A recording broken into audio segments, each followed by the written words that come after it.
오늘 말씀의 제목은 하나님의 창조와 삶의 태도라는 제목으로 말씀을 나누겠습니다.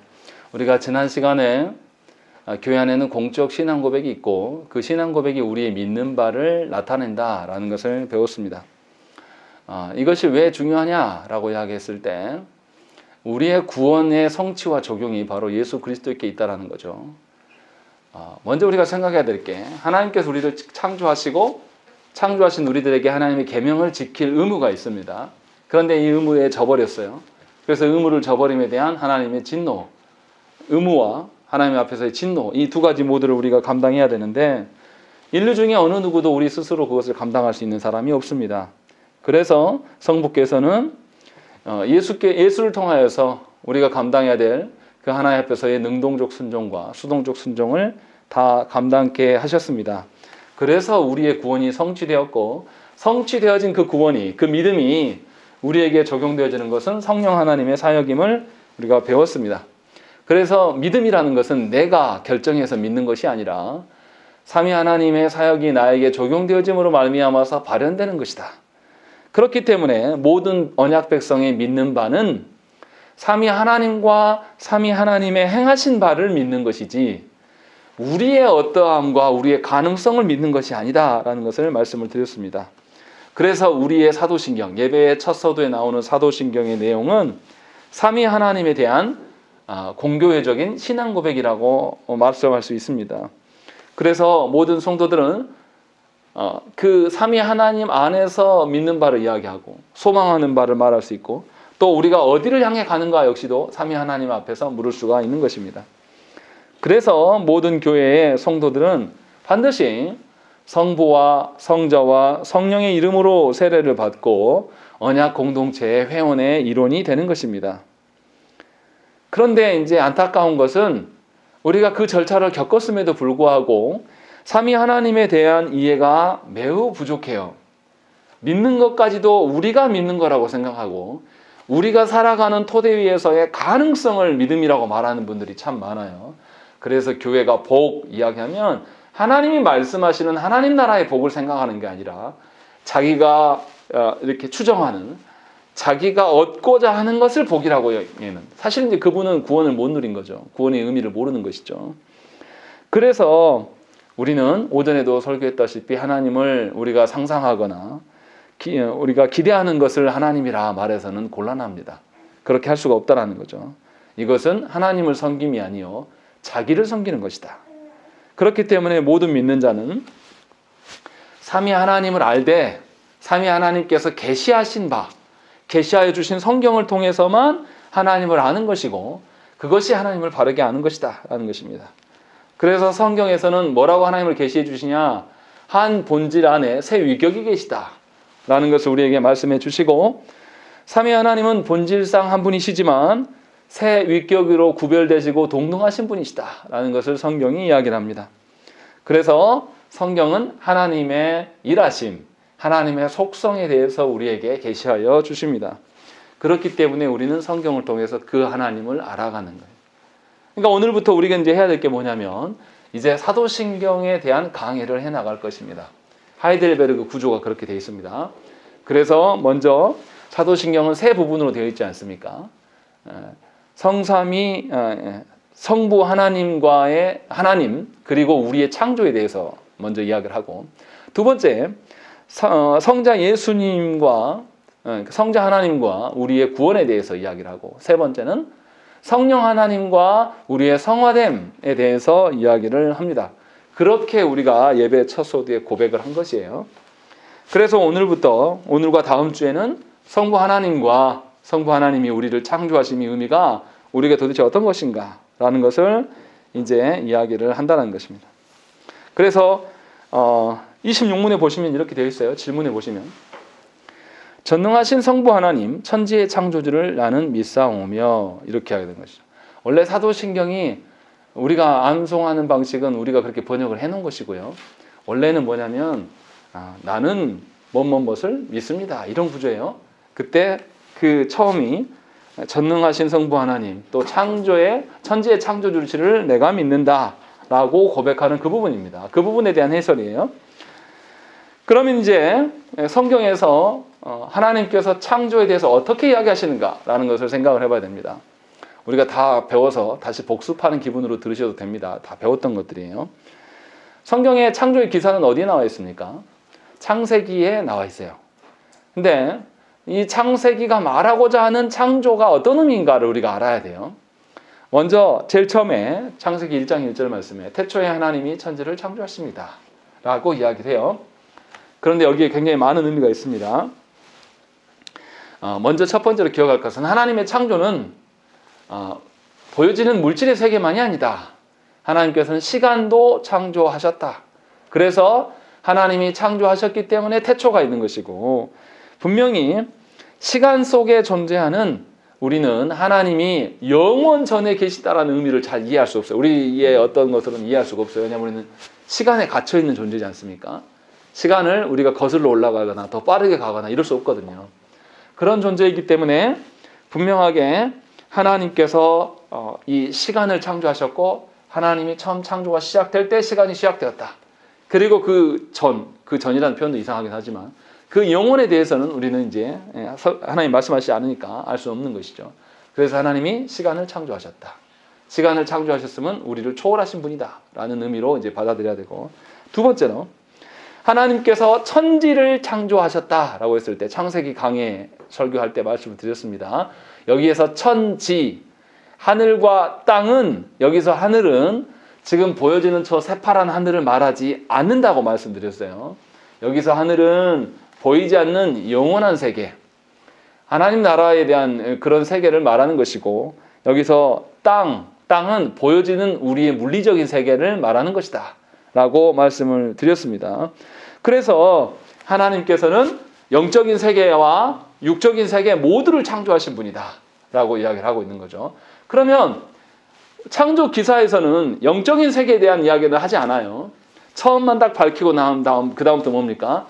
완전히 물리적인 세계의 창조에 대한 것으로 집중해요. 그러면 이제 우리가 생각을 해봐야 됩니다. 하나님께서 성경의 여러 군데에서 하나님이 인격체를 창조하실 때를 천사와 사람을 창조하셨다. 성경에서 말하는 인격체는 우리만 있는 게 아니에요. 천사도 창조하셨다라는 것이죠. 그래서 천사는 그러면 이 하나님께서 태초에 천지를 창조하셨다라고 하셨을 때 이 영적인 세계를 창조하셨다라고 이미 밝히고 있기 때문에 영적인 세계가 먼저 창조되었을 것으로 추정할 수 있죠. 그리고 그 영적인 세계에는 거룩한 천사들이 존재한다라는 것.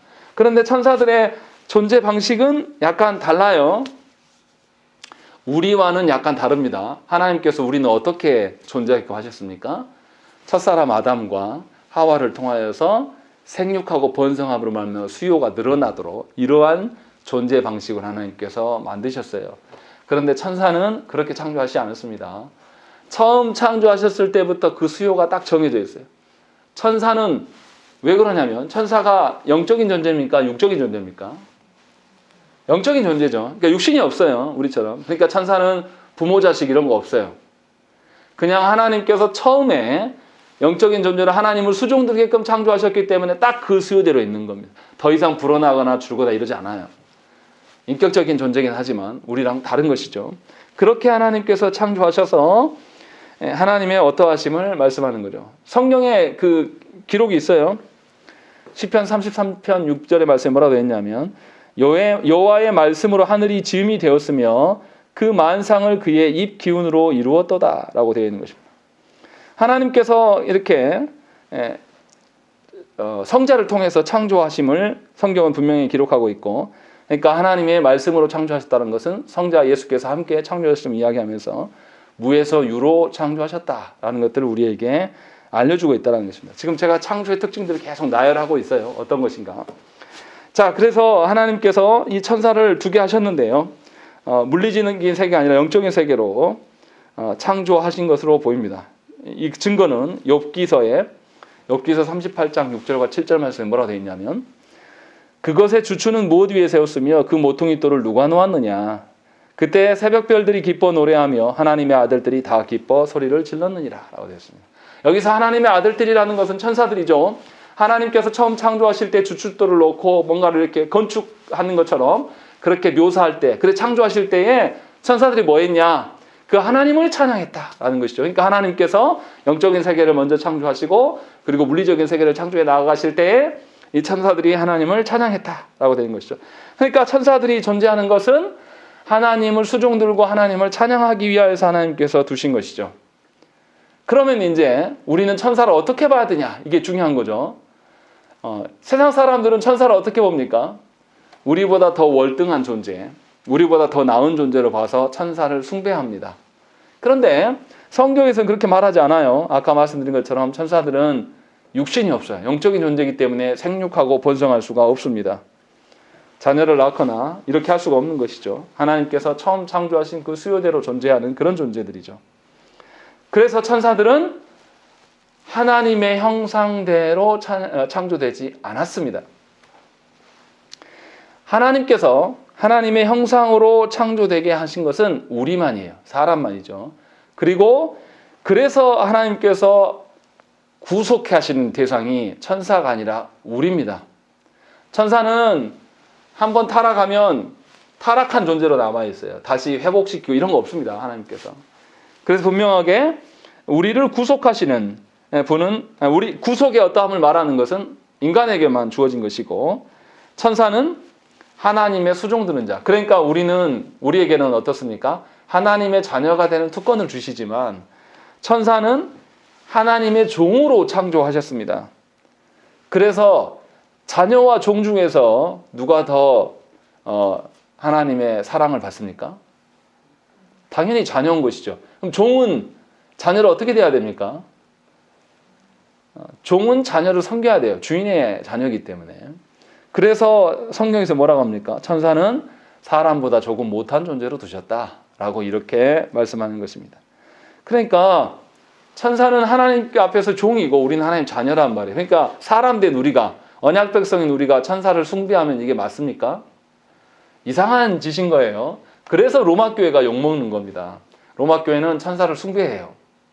그런데 분명하게 하나님은 그렇지 않다라고 우리에게 성경은 그렇게 말씀해 주시고 이것을 이제 이 질서를 세워가야 되는 것이죠. 제가 지금 이렇게 쭉 나열하는 이유는 뭐냐면 보세요. 하나님의 창조의 근간에서 모든 것들을 생각하면 우리 안에 오류된 것들이 정리가 되어져 가는 것을 지금 말하고 싶은 거예요.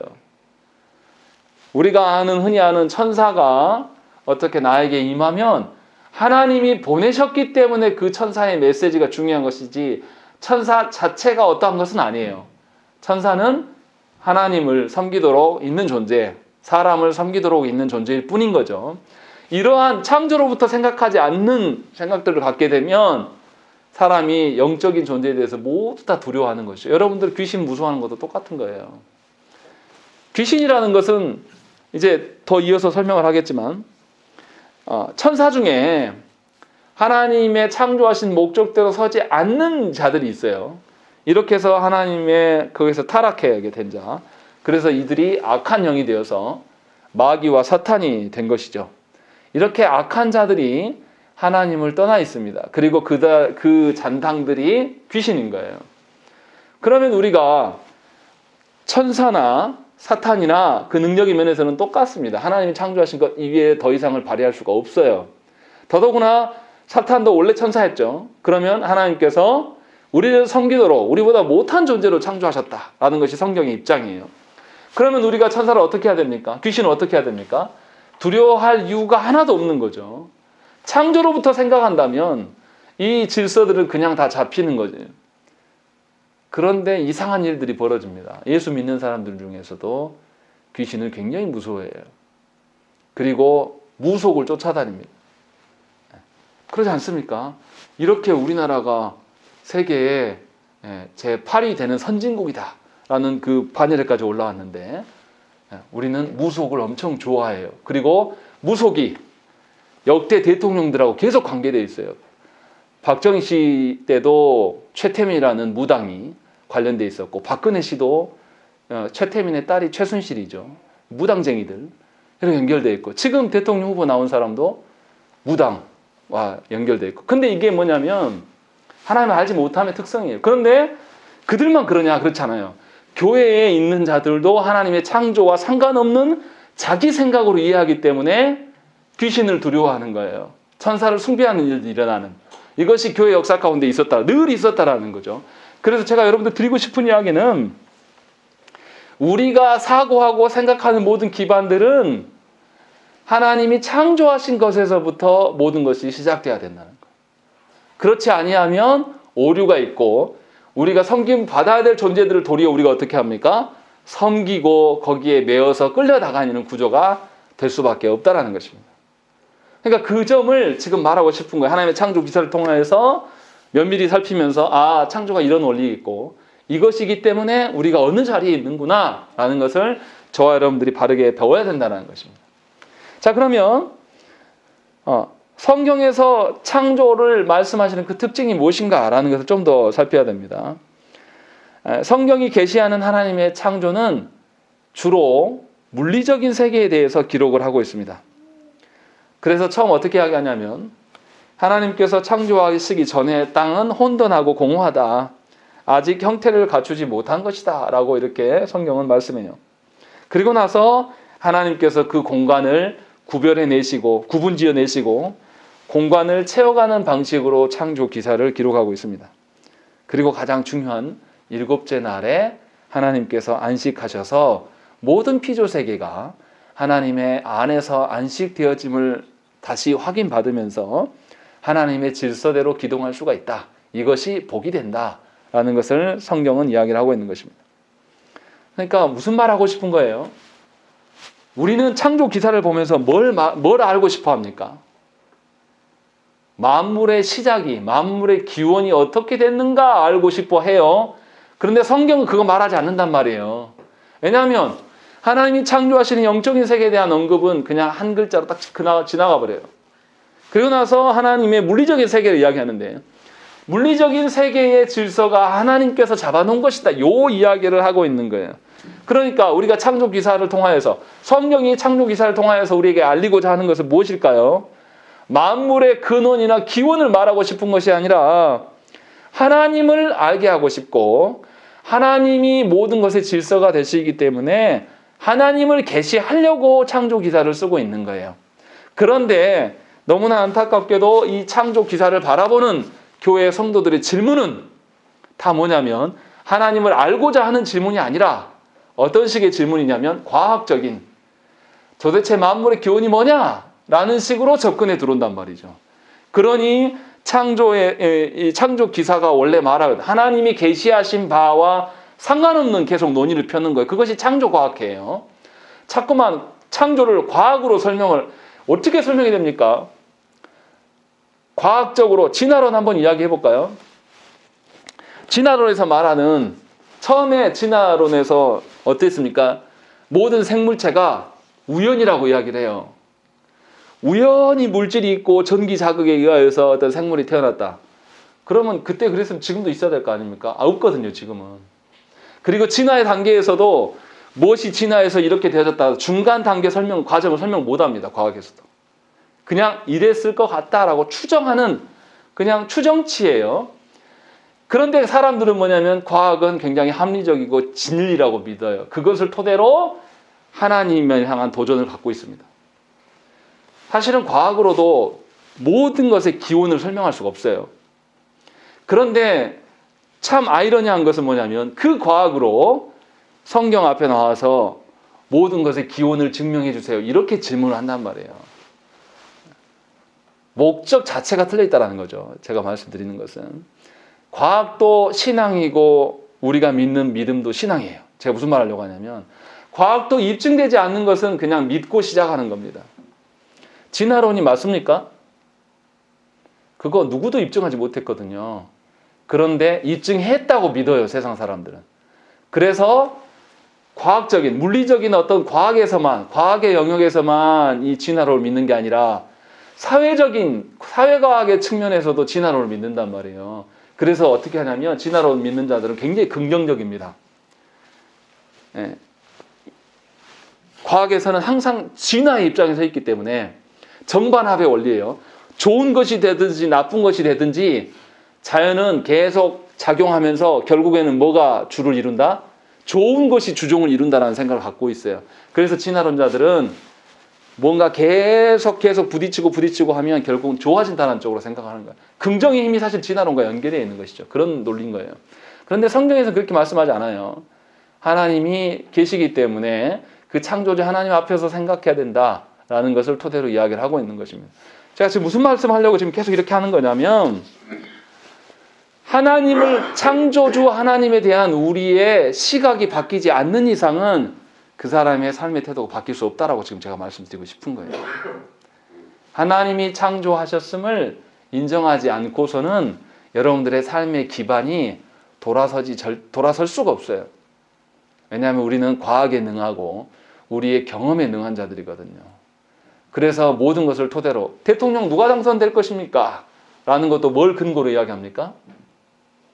여론조사로 우리 말하잖아요. 근데 여론조사가, 여러분들 여론조사 자세히 안 보시죠? 여론조사 자세히 보면 그 여론조사의 대상이 누구였는가가 너무 중요해요. 그렇지 않겠습니까? 여론조사의 대상이 예를 들어서 대구, 경북 사람들로 하면 당연히 보수층이 많이 나오죠. 근데 우리 이런 거 안 보고, 여러분들 확인 한번 해본 적 있으세요? 그런 거 보고 뉴스에 여론조사 믿습니까? 그런 거 없거든요. 확인도 안 해요. 그냥 여론조사가 누가 나왔다면 아이고 어차피 나는 안 될 거니까 많은 사람 펴줘야 돼, 이렇게 따라가거든요. 굉장히 비과학적이고 몰상식한 태도인데 우리는 그렇게 살아요. 그런 식으로 우리가 하나님 앞에서 서면 이상한 구조가 자꾸 생기는 거예요. 속임도 당하고 속이는 것이고.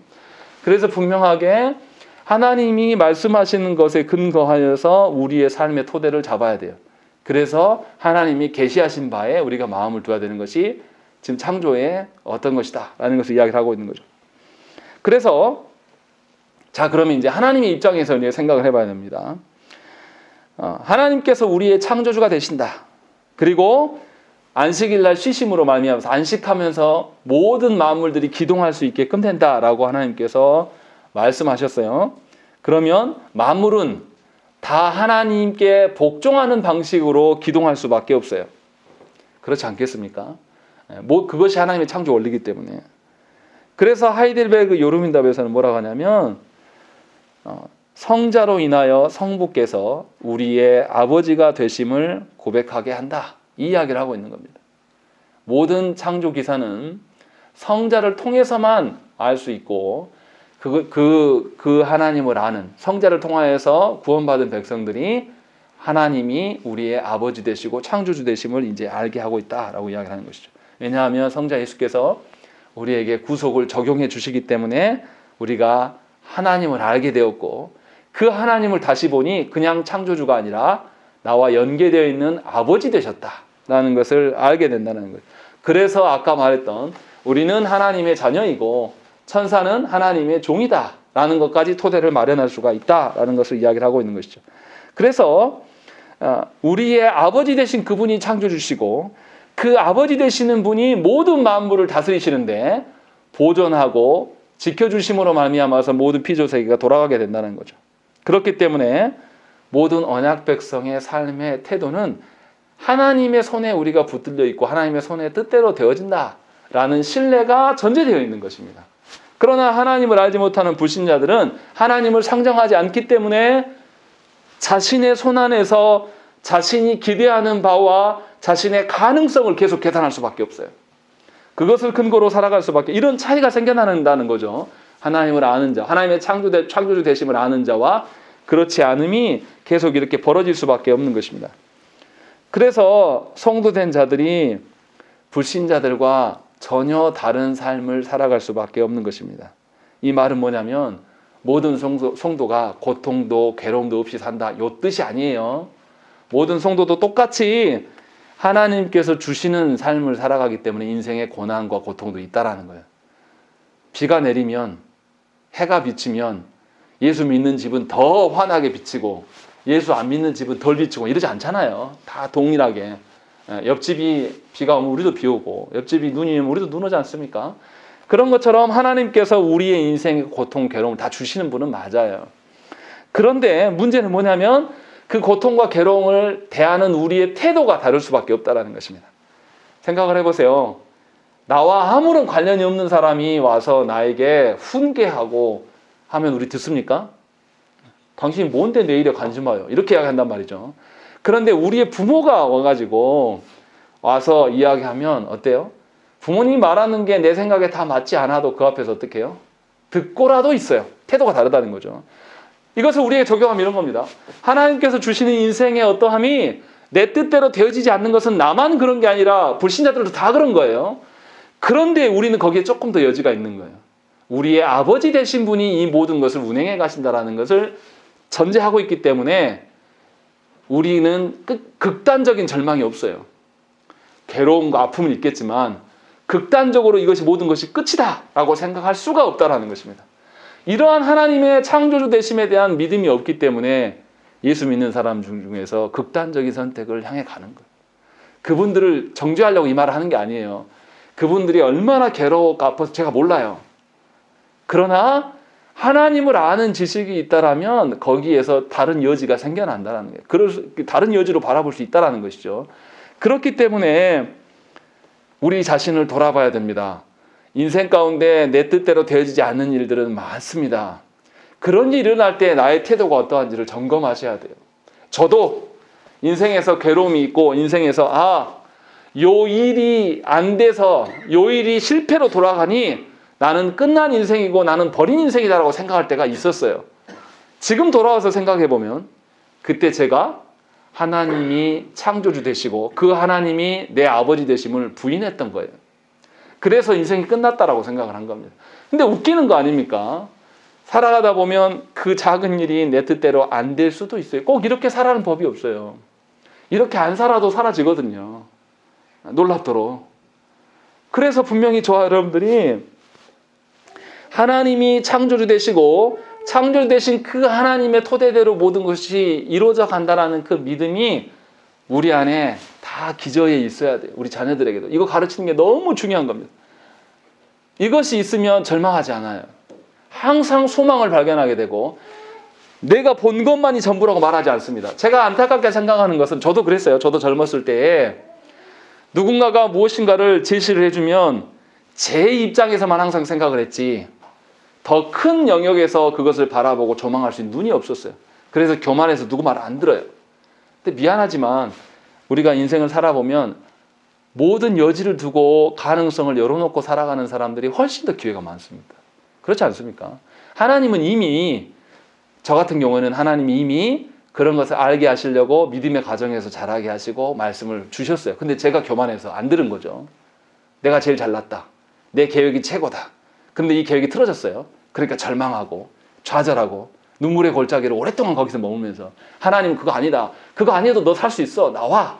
라고 하는데 안 나오는 거죠. 왜 그러냐면 창조주 되신 그 하나님이 내 아버지이심을 못 믿기 때문에 그래요. 그것이 지금 계속 이야기를 하는 겁니다. 그래서 우리가 불신자들과 다를 수 있는 것은 결국은 하나님의 어떤 분으로 알고 계시냐, 하나님이 과연 우리에게 어떤 분이신가 라는 것에 대해서 출발할 수 있는 것입니다. 그래서 하나님이 나를 창조하셨고 나의 종국도 하나님께서 이미 계획해 놓으셨어요. 그러면 시작과 끝을 계획하신 하나님이 과정 가운데 관여하시지 않겠습니까? 당연히 관여하시죠. 그래서 우리의 영혼에 필요한 것, 우리가 종국에 이를 그 하나님 나라에서 필요한 것들을 하나님 우리 주시기를 원하시는 거예요. 우리는 뭐만 봅니까? 영원한 하나님 나라에서 우리의 삶을 조명하지 않아요.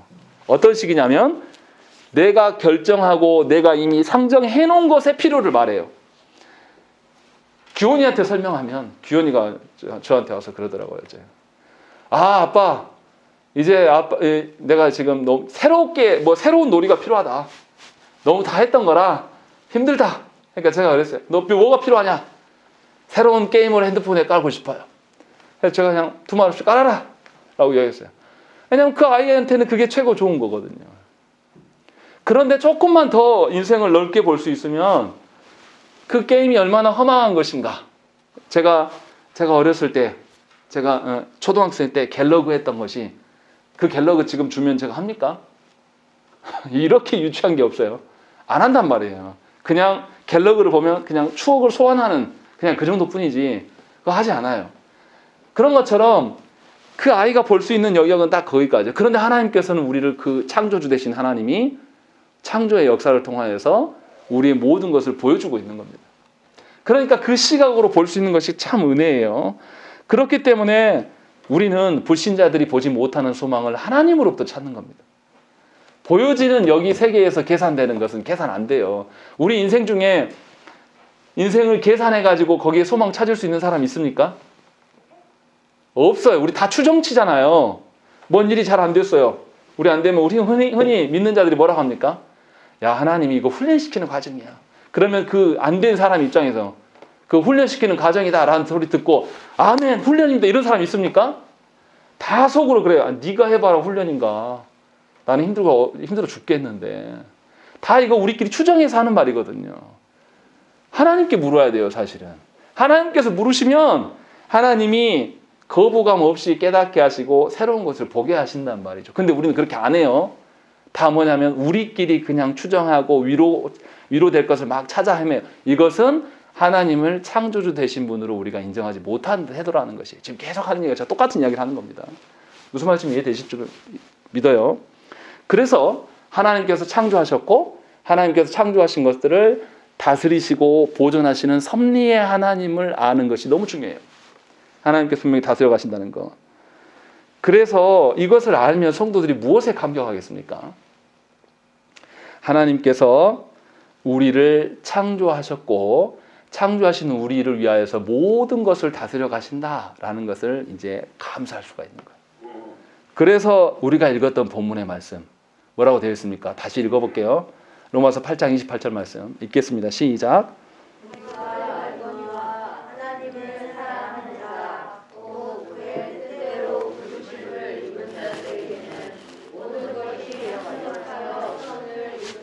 이제 처음 읽었을 때랑 의미가 달라지셨을까요?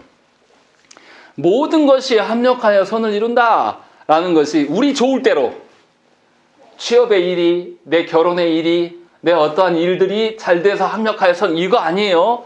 그래서 그런 오해를 없기 위해서 하이델베르그 요르빈 답은 뭐라고 고백합니까? 보세요. 답을 읽어보십시다. 거기 보면 네 번째 줄 그분을 거기서부터 읽어볼게요. 네 번째 그분을 전적으로 거기에 읽겠습니다. 시작. 그분을 전적으로 신뢰하게 그가 나의 몸과 영혼에 필요한 모든 것을 채워주시며 이 눈물 골짜기 같은 세상에서 나가게 하시는 어떠한 악도 양자하여 선을 이루게 하실 것을 나는 조금도 놓치지 않습니다. 예, 하이델베르그 요르빈답에서는 이 로마서 8장 28절의 말씀을 가져왔는데 모든 것이 합력하여 선을 이룬다 이렇게 말하지 않아요. 뭐라고 되어 있습니까? 어떠한 악도 합력하여 선을 이루게 하신다 라고 이야기를 하는 겁니다. 그러니까 이 순복음교회가 이 말씀 엄청 잘 써먹잖아요. 8장 28절 말씀 가져와 가지고 내 안에 모든 잘 되는 일들이 다 돼가지고 합력하여 선 이런 식으로 막 논리를 핀단 말이에요.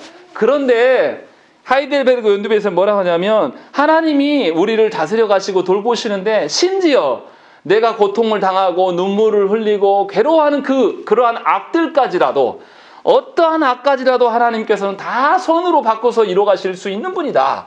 이렇게 고백하고 있는 것입니다. 그러니까 우리의 죄와 죄로 인한 좌절과 또 우리 안에 그 어떤 좌절을 경험하게 되면 우리 안에 트라우마가 생기죠. 그런데 그 트라우마까지도 다 포함하여서 하나님께서는 그것으로 우리를 선하게 다스려 가실 수 있는 분이다 라는 것을 지금 이야기를 하고 있는 것입니다. 그러니까 우리가 아까 추정했던 것보다 훨씬 더 하나님이 어떠한 분이시다는 것을 성경에서는 우리에게 이야기를 하고 있는 거예요. 근데 누가 이런 걸 하냐? 전제가 있어요. 8장 28절 말씀에 전제가 훨씬 중요합니다. 뭐라고 되어 있냐면 우리가 알거니와 하나님을 사랑하는 자, 곧 그의 뜻대로 부르심은 입은 자들에게 이러한 일들이 있다라고 해요. 아무나 다 그렇게 하는 게 아니란 말이에요.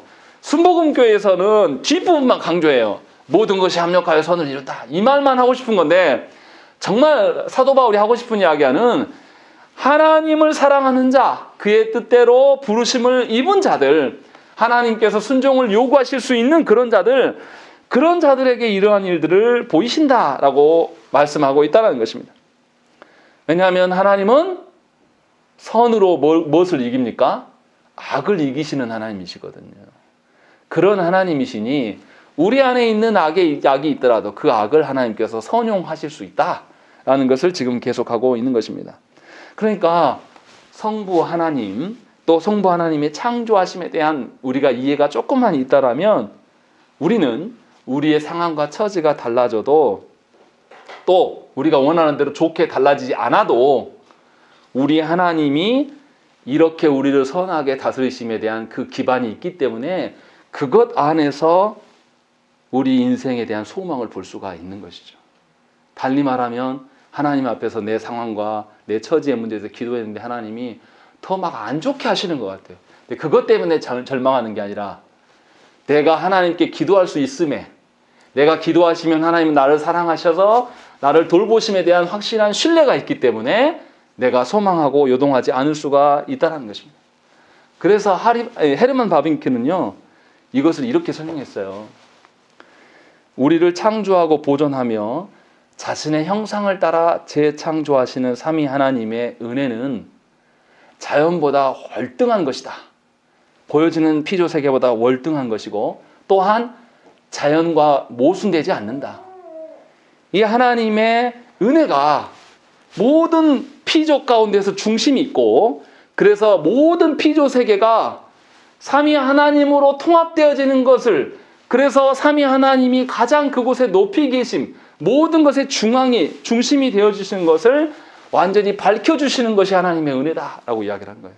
이 말이 뭔 말이냐면 하나님에 대한 바른 이해가 있는다라면 되어져가는 모든 상황과 모든 것들이 다 뭐냐면 누구를 향해 있다? 하나님을 드러내기 위한 도구임을 깨닫게 되고 그래서 우리는 삼위 하나님을 찬양함으로 말미암아서 모든 피조 세계를 극복할 수가 있다. 이렇게 고백한 거예요. 이것이 하나님과 성부 하나님과 하나님의 창조를 아는 자의 삶의 태도라는 것입니다. 그러니까 우리는 그냥 그 창조주 하나님 앞에서 그분이 우리 아버지 되심을 알고 있음으로 인해서 나의 괴로움과 어려움을 피해가는 정도가 아니에요. 나뿐만이 아니라 어떻습니까? 우리가 속한 공동체, 또 우리가 속한 이 사회를 바라보면서 이 악한 것들로 인해서 낭망하는 것이 아니라 이들이 악하다고 자기들이 잘났다고 아웅다웅을 해나가도 그것의 중심과 그 모든 것들이 누구를 향해 있다? 삼위 하나님을 향해 있을 수밖에 없다라는 것을 보게 된다는 거죠. 그러니까 우리는 이 주어진 이 공동체 안에서 하나님의 질서가 훼손되는 것을 그냥 방치할 수가 없는 거예요.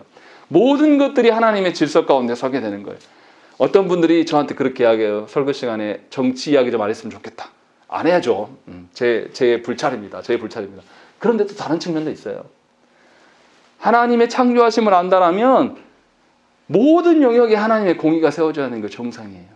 오전에도 설교에서 말씀드린 것처럼 하나님을 바로 알면 죄를 바르게 인식할 수가 있게 되고 이 죄가 나만 영향 주는 것이 아니라 모든 공동체에 영향을 주기 때문에 시각이 내 안에서 머무는 것이 아니라 어떻게 봅니까? 하나님이 보시는 모든 피조 세계로 영역을 넓혀갈 수밖에 없네요. 그렇게 한다면 그리스도인들이 타락한 사회를 보면서 울 줄 알아야 돼요. 저국교회에 회개하지 않는 모습이 나랑 상관없다고요? 그렇지 않아요. 하나님의 기준으로서 창조에서 벗어나고 있는 것들을 보면 놀라고 그 놀라움에 의해서 금치 못하는 것 중에 드러나는 게 정상입니다. 그러니까 개혁주의를 통하여서 하나님 바르게 알면요, 사회의 변화도 함께 일어나는 것이. 저는 그것에 동의하지 않아요. 개혁주의 하는 분들이 그냥 기도만 하고 사회에 대해서 그냥 외면하게 사는 거, 그건 합당하다고 생각하지 않습니다. 사회에서 말하는 사회개혁의 방식으로 그들이 변화된다, 이 뜻은 아니에요.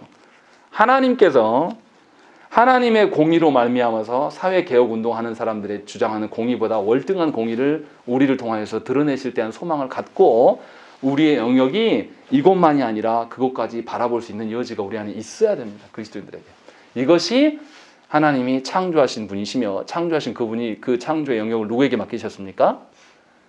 아담에게 맡기셨다는 사실을, 또 그것이 우리에게 적용되고 있다는 것을 인정할 수가 있게 되는 것입니다. 이것이 하나님과 그 창조주 되신 분 앞에 우리가 서 있는 자들이 되어야 한다는 것입니다.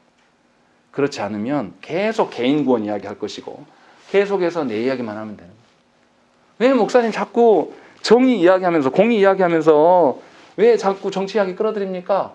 그럴 수밖에 없어요. 그러나 정치가 주가 되면 안 돼요.